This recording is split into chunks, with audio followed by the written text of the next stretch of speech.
I have a love for troubled scientific geniuses when it comes to horror movies. Somebody whose unharnessed potential is a catalyst for disaster. And it's probably why one of my favourite horror movies is Frankenhooker, and not the fact that I laughed so hard I cried when a woman in that movie explodes and her leg rockets across the room into a group of people. Definitely not that.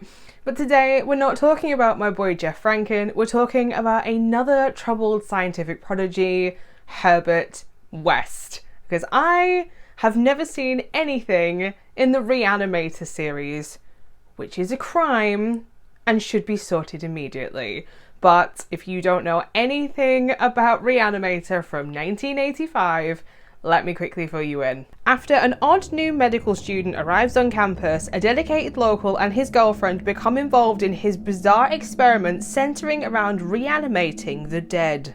If you're new here, I go by Hordes and I talk about all kinds of horror here on my channel, but as always, I am now going to go and watch Re-Animator from 1985 off camera, so that way, if you too want to watch this movie, nothing will be spoilt for you, because nobody wants to watch a movie that you've just watched somebody else watch from start to finish. In the fridge, check there. Okay, this movie is campus tits, pure 80s, and Herbert West might have actually put himself in my list of my favourite horror characters of all time. I have a complex relationship with 80s horror movies, and it wasn't really until last year that I properly started to branch out into 80s horror movies besides the like big franchise stuff. So what I have watched is still kind of limited, and those that I love, and the rest are just kind of meh, shall we say. But the reason I'm bringing this up is because Re-Animator, I actually really like this movie, and I'm now gonna actually go away at some point and watch Bride of Re-Animator and Beyond Re-Animator, because I now need to know what the hell is gonna happen to my boy Herbert West. I feel a strange connection to Herbert West. Anybody that is that dry, that sarcastic, that isn't afraid to like push buttons when they know that they are in the right is always going to appeal to me, because I have a very dry and very sarcastic sense of humour anyway. So he pairs really well against our villain, which is Dr. Carl Hill, who is so vile. I will never understand whether this real life or just characters. Teachers that think it is okay to be predatory towards their students, like regardless of gender, like it is never going to be okay, and it will always give me the ick. So when he gets his comeuppance at the end of the movie, and rightly so, it is just that little bit sweeter because he really is that vile. I really like the plot. I like how simple it is, and yes, I know that it was originally an H.P. Lovecraft story, but because you're dealing with a medical science horror, it would be very, very easy to like fill this movie with medical jargons and terminologies that a lot of the audience would not understand. Even if you watch something like Grey's Anatomy on a regular basis, it's very easy for like medical terminology to go straight over your audience's heads. The plot is very much you've got a young scientific prodigy who discovers how to reanimate the dead, who is not afraid to call out one of his professors for lying and plagiarizing his entire career, only for him to then get fucked over by that exact same professor because they're seeking like fame and glory for themselves because they don't think they've had enough in their career. So it's really that simple, and I can appreciate that. Good job. And of course there's zombies in this. Of course there's going to be zombies in a movie about a guy that has learnt to reanimate the dead, and I am not called Hordes for nothing. I love a zombie in anything, and I really like the end scene in this movie. I'm going to talk about the end scene a little bit more later on when I'm talking about the practical effects, but I love the diversity of the zombies in this movie. You've got a plus size person, you've got different ethnicities, you've got different genders, and it's great because the end scene takes place in a morgue, and you would expect it to be full of people that all look very different and are not just full of Caucasian people. So props to this movie for actually thinking about this. I love a practical effect. I'm always going to pick a practical effect over a post-production effect.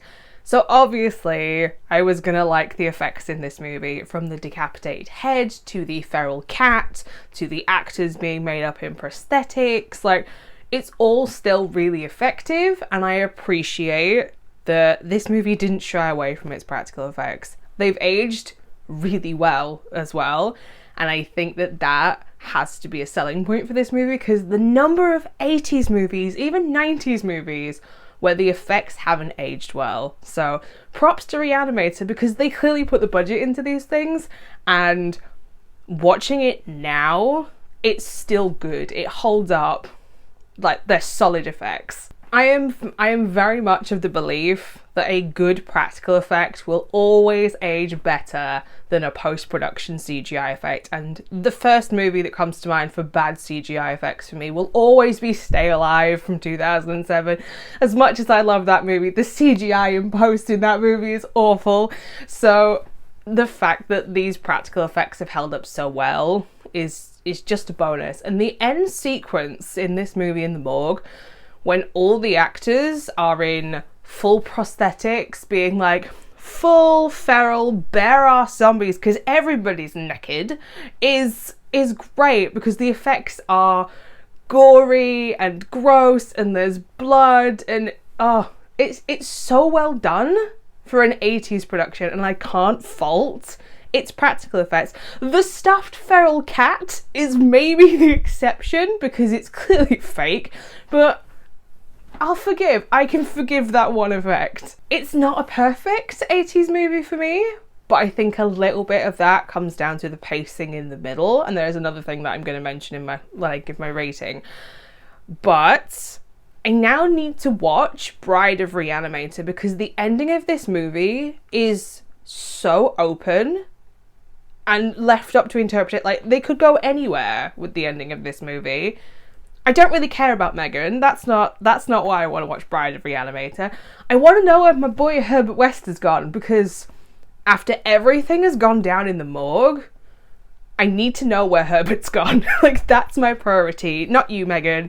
Herbert West. Where did you go? For me to give out a 4.5 or a 5 star means that I either have to love absolutely everything about a movie and I don't have any issues with anything, or there's only one or two minor things that I have grievance with, which is why Re-Animator from 1985 is actually going to get given a 4.5 out of 5 stars, because there is really only one thing that I have an issue with in this movie, and it's the pervy decapitated head scene. If you've seen this, you will know exactly what I'm on about.